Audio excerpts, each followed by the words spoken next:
This video is brought to you by Squarespace, and my question is, why is Singed the only character in Arcane who gets a totally happy end to his arc? Really? This guy? This character? This is the one who gets happily ever after? What is Arcane wanting me to get from that? And people kind of notice this in like a bemused way. There are a lot of memes about how Singed won Arcane. Like literally everyone else in the show gets these endings that are full of complex, bittersweet love and loss and acceptance and victory and fulfillment and triumph and grief. And then over here we have Singed in his little corner, just winning completely and absolutely. He walks away totally unscathed. Literally the only happy parent-child relationship arc ending in the whole show, and it's this guy. Like, yeah, like it's funny, it's memey, whatever, fine, I'm laughing with you.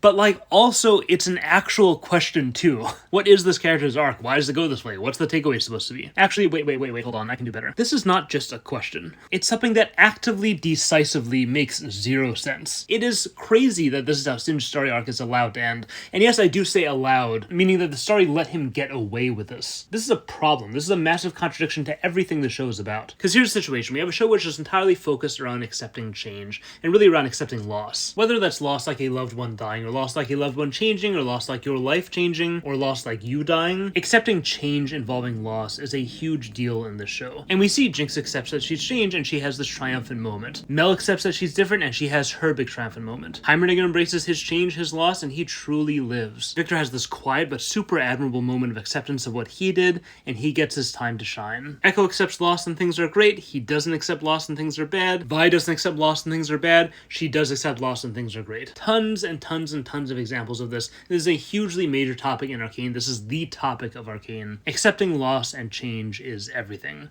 And then we got this guy who loses his daughter and refuses to accept it, and he gets a totally beautiful happily ever after ending for his arc. Instead of what should happen, which is his life is awful, and then he accepts change, and then yay awesome, the story rewards him for building something new. Instead of that, he's like, no acceptance for me. I will stay in one moment forever, thank you very much, Echo. I think instead of accepting death as part of the human condition, and with it going on this profound human journey of opening myself up to change, I'm gonna say screw that. Screw you and you and you and everyone in this dumb story. I'm gonna do my own thing. I'm resurrecting her. And then he goes and he does it and it works. And the story goes, you're right, Singed. You go, girl. Don't accept death. Don't accept change. Immortality rocks. Memento no mori. Screw you, Oliver Berkman. I'll take as many weeks as I want, etc. So how does this make sense? What is the meaning that Arcane is trying to express with this? How do we reconcile the fact that every character is embracing acceptance, embracing change, and they're succeeding, and then we have this one guy who is also succeeding, who is rejecting the very idea of change, the very idea of loss? Or put a different way, what is the meaning of a story that's about an evil genius who does a bunch of evil genius stuff, and then it works and we're good and he rides off into the sunset? Does the story want us to accept loss? Does the story want us to accept change? Or is it telling us, no, you don't have to. If you try hard enough, you can get whatever you want without accepting anything? This is a very strong question. It's a powerful contradiction. Powerful enough that I could easily see someone dismissing this as, look everyone, it's bad writing, I found one. And you're free to go do that. But I see two answers here. Answer number one has to do with an idea I heard from my dad. My dad worked in addiction medicine for years. He was an addict himself, and he was a huge fan of AA's 12-step program, and he used to talk about this kind of ridiculous phenomenon that often happened with addicts, usually at or like right before they hit rock bottom. And they'd be confronted with the first step. We admitted that we were powerless over alcohol or over drugs, that our lives had become unmanageable. And they would hear that and they would go, unmanageable? You think my life is out of control? On the contrary, I am in complete control. Look how amazing I've gotten at lying. I am managing this whole complex web of lies, so big you wouldn't even believe it. It's dominated every corner of my social life, and I've got it all worked out. I've hidden my addiction from everyone in my life who has not left me already. Look at how much of an expert I become in manipulating friends and family into enabling me, helping me get what I need to use, lending me money that I won't ever pay back over and over and over. Look at how every single time I lose my job, I'm able to con my way back into another one super quick, get right back on my feet. I got this whole beautiful daily schedule that's perfectly arranged around my drug cravings. The lawsuit is going great. The custody battle, the divorce settlement could not be smoother. This month's check to the debt collector is already in the mail. My landlord said he legally cannot evict me for a whole nother month. My boss got mad at me for being late again, but he didn't threaten to fire me, and he didn't even notice that I was high out of my mind when he was talking to me. What do you mean unmanageable? I am managing all of this so well. I've got my whole life. I've got everything super duper under control. And yeah, that is blind. It's absurd. It's ridiculous. It's tragic, but it's just too easy to slip into that way of thinking when you're in the throes of that kind of kind of destructive cycle. And takes a really rare moment of self-reflection to see, no, what this is, everything I just described, that is the definition of unmanageable. And it's the same with Singed. Yes, he has success technically in what he's trying to do, but it's like when people say it's the exception that proves the rule, which is kind of a confusing phrase until you see someone who's in a situation like this. Singed did undo his daughter's death. He did succeed in refusing to accept change and in finding a way to force reality back to how it was, but in doing so, he lost his top position at the academy. He presumably lost his life's work up until then, his entire prestigious career, his entire reputation. He lost everyone in his life, friends, colleagues, community. He really lost a lot physically in terms of his health. He lost his eye. He suffered all these burns. He had to live in squalor for who knows how long. He had to ally with villains. He had to utterly destroy a whole city with his invention, destroy so many lives. He had to watch himself turn into a torturer of the most beautiful life forms. He had to watch new connections, new relationships crumble into nothing because of what he had become. He had to watch a monster that he created destroy Stillwater Prison and unleash a wave of outlaws back onto the Undercity streets, at least the ones that were not killed by that monster. And finally, he enabled a war that turned hundreds of innocents into mindless zombies, really almost turned everyone into mindless zombies, and caused so much life, again destroying a city, laying waste not just to so many lives, but to so much potential, so much trade, so much well-being, enabling political conflicts with tyrants, with a tyrannical nation. And yes, after doing all of that, yes, he did get his daughter back. Sure, you technically prove that you don't have to accept change, you don't have to accept loss of a loved one. What does that take? It takes wreaking havoc and devastation on a city that should be flourishing for years and years and years. It takes thousands of people's lives. It takes so much suffering. It takes so much away from your own life. It robs you of everything about what you are. It forces you to sacrifice every last drop of your humanity, every last drop of your sanity. And if you do that, then yeah, you can have your daughter back. Is that what we're calling success here? Is that really winning? It reminds me of the end of Lord of the Rings, and spoiler warning if that's really necessary at this point, where yes, we see Gollum finally get what he wants. Gollum wins, right?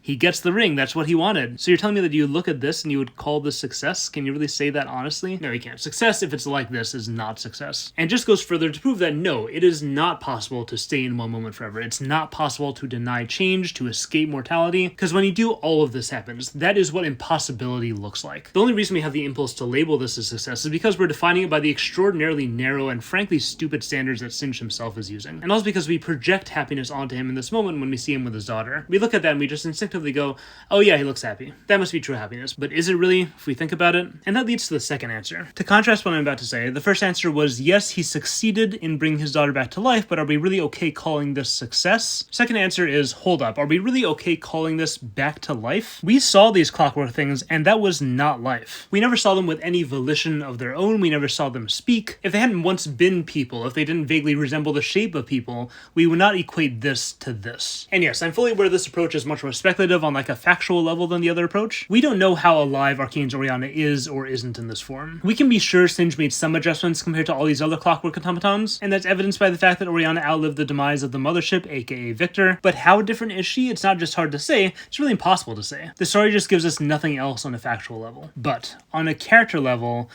I mean, you take a guy who lives like this, and who looks like this, and who hasn't had any relationships with anyone anymore, and who has lived the last who knows how many years of his life completely out of touch with any idea of life he considers worth valuing. I mean, this guy doesn't care about causing death, he doesn't care about causing pain. The only standard of living that he personally considers to be significant is survival, like the barest survival, being alive only in the most technical sense. This is the idea of living that he's been engaged with for years. So can we really trust that this guy understands what his goal is, what it means to bring someone back to life? To borrow an insight that was pivotal for our Bizarro Singed character, it's not enough to give people what they need to survive. You have to give them what they need to live.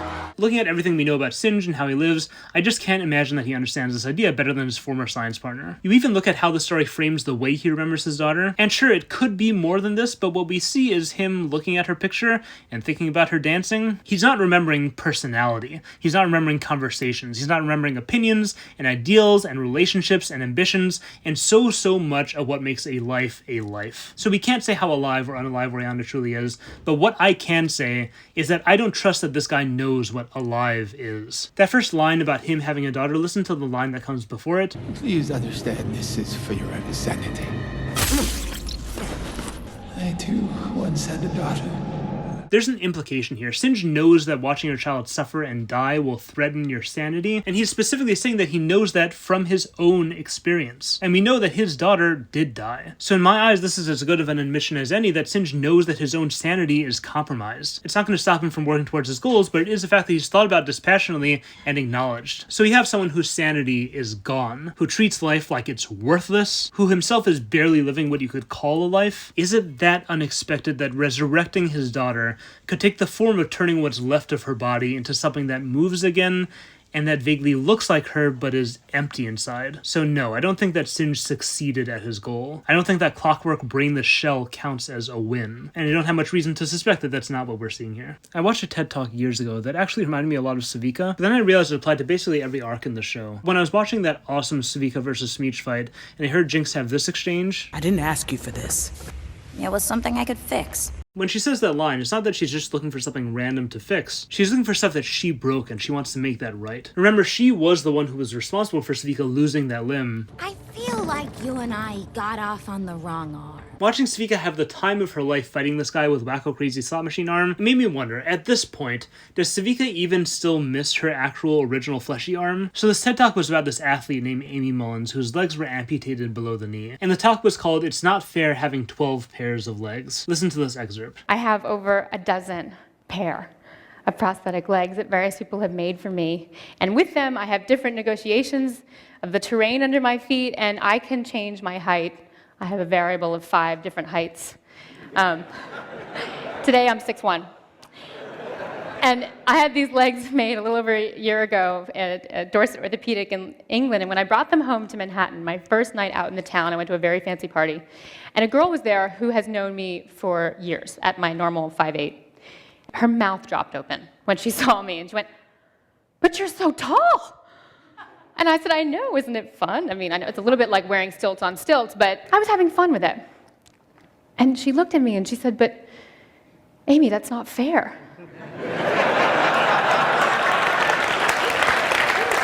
That's when I knew that the conversation with society has changed profoundly in this last decade. It is no longer a conversation about overcoming deficiency. It's a conversation about augmentation. This woman is so Zaunite in spirit. But what it made me realize was that with some loss, with some grief, the way you deal with it or process it, I don't totally know the right way of characterizing it, but the way it feels as life goes on is that new stuff comes in and tries to fill the void. And it doesn't, that void is there to stay, but at a certain point, sometimes, depending on your life, that new stuff can be really good. And it can bring you to a point where you step back and you look at how your life is now, and it's so filled with all this new, unexpected, awesome stuff that you never really dreamed of. And to the point that the loss still hurts, it will never not hurt. The void will never truly be filled, but you're no longer suffering, and your life is pretty great. Savika may still miss her fleshy arm in certain aspects, but having an arm that's this awesome, she's not suffering anymore. Life is great. Echo dearly misses all the friends he's lost, but with a community that's this incredible, he's no longer suffering. I'm sure Heimerdinger has his regrets. I'm sure he wishes that the council meeting hadn't gone so terribly, but he reaches this beautiful point where there's so much life in his everyday experience that what happened to him no longer drags him down, and he really does love just how things are now and who he is now. Jinx and Isha, it's another great example. Also AU Powder and Vi. I mean, this is the whole theme of that episode. You ever wish you could just stay in one moment? Sometimes taking a leap forward means leaving a few things behind. When people refuse to embrace the new, and they try to hold on to what they lost in the exact form that they lost it, that's stagnation, that's death. And we see characters who do that, they just rot away in that state. We see that with Jinx, we see that with Vi, we see Echo nearly get trapped there multiple times, but in no character do we see this more clearly than with Singed. When his daughter died, when he suffered that loss, his life stopped in that moment, and he has been stuck there rotting ever since. Let me put a thought into your heads that I feel like I'm maybe the only person thinking. I feel like I'm probably the only person grieving this lost possibility. This might sound weird, but I'm just gonna say it. Father, daughter, Singed, and Jinx.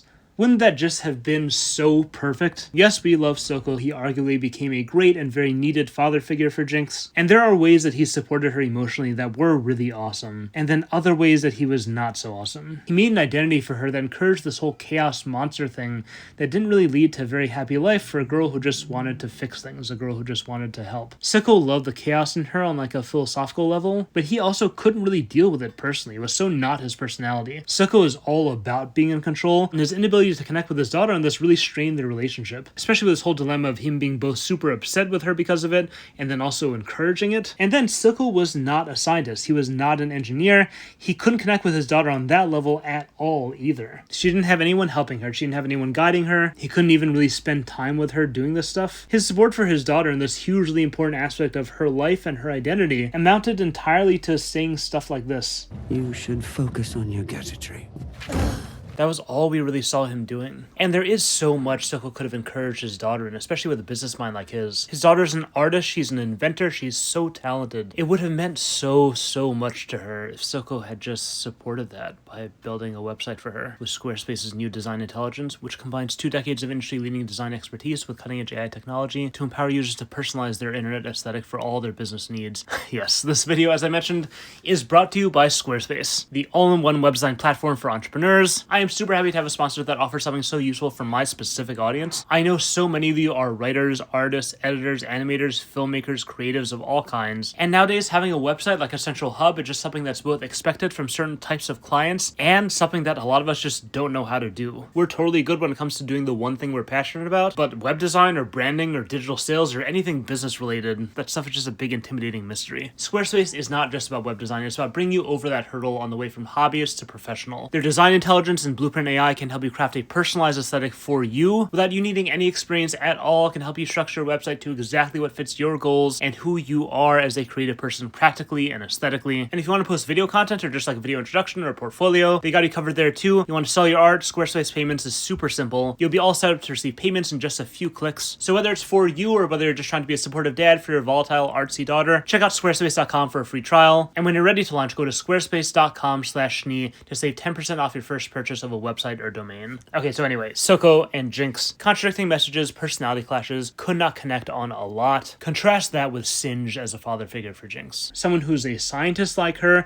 who's a genius like her, someone who absolutely would help her to grow and flourish in that part of her life in a way that a mob boss dad could never do, and also someone who is chaotic by nature, or at least more chaotic than any of her other parental figures. Singe also lived this life that was filled to the brim with collateral damage from crazy science stuff. He and Jinx also both share a love for the dark arts, so to speak, inventing dangerous drugs, inventing dangerous weapons, generally working in ways society does not accept. But who cares? We don't give a crap. We're just gonna keep being our weird, creepy selves. And that's another thing. They're both super creepy and super emo. They could totally bond over that too. Jinx really does need a parent who can understand her and support her. Vander couldn't be that, not for someone like her. Vi couldn't be that. Silco couldn't be that. And then we know that Singe needs a child to take care of in his life. These two really are so made for each other if only he could open his heart to building something new. But he just refuses. And I mean, if this idea still sounds crazy to you, then forget Singe being a dad to Jinx. Singe being a dad to Viktor. Can we at least talk about that? These two also would have been perfect for each other, and this one almost did happen. We can be loners together.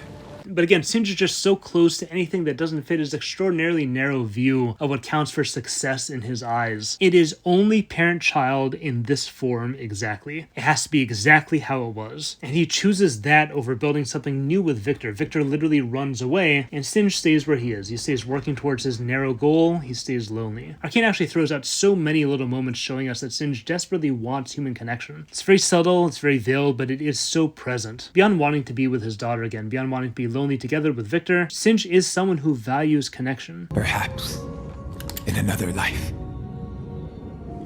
you would have been friends. He describes his relationship to his old colleague as love. Love and legacy are the sacrifices we make for progress.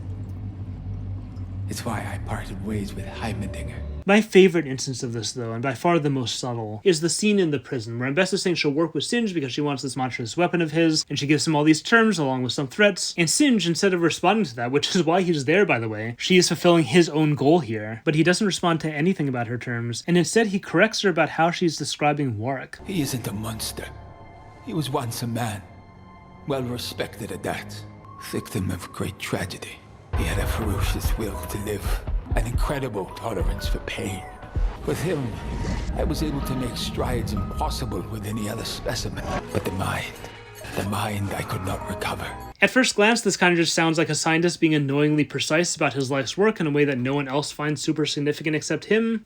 Actually, he's not a monster per se. And to be fair, it makes sense, it is his life's work. But there's a deeper level to this that has to do with something I left out of the clip I just played. It's not anything he says, but it's something that he does. Listen to this. Victim of great tragedy.